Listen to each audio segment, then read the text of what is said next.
म बालेन्द्र शाह नेपालको सार्वभौम सत्ता र राजकीय सत्ता नेपालको सार्वभौम सत्ता र राजकीय सत्ता नेपाली जनतामा निहित रहेको नेपाली जनतामा निहित रहेको नेपालको संविधान प्रति पूर्ण वफादार रही सत्यनिष्ठापूर्वक प्रतिज्ञा गर्दै ईश्वर देश र जनताको नाममा शपथ लिन्छु कि प्रधानमन्त्री पदको जिम्मेवारी प्रचलित कानूनको पालना गरी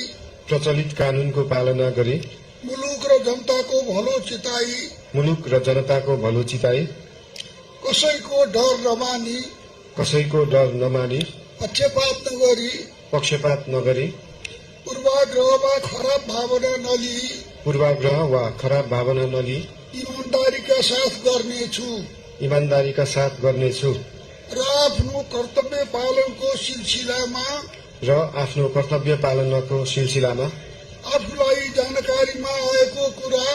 आफूलाई जानकारीमा आएको कुरा म पदमा बहाल रहँदा वा नरहँदा जुनसुकै अवस्थामा पनि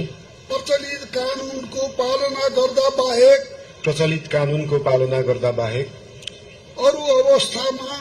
अरू अवस्थामा कुनै किसिमबाट पनि प्रकट वा संकेत गर्ने छैन। धन्यवाद। यसपछि नवनियुक्त सम्माननीय प्रधानमन्त्रीज्यूलाई आफ्नो आसनमा रही शपथ पत्रमा हस्ताक्षर गरिदिनु हुन अनुरोध गर्दछु।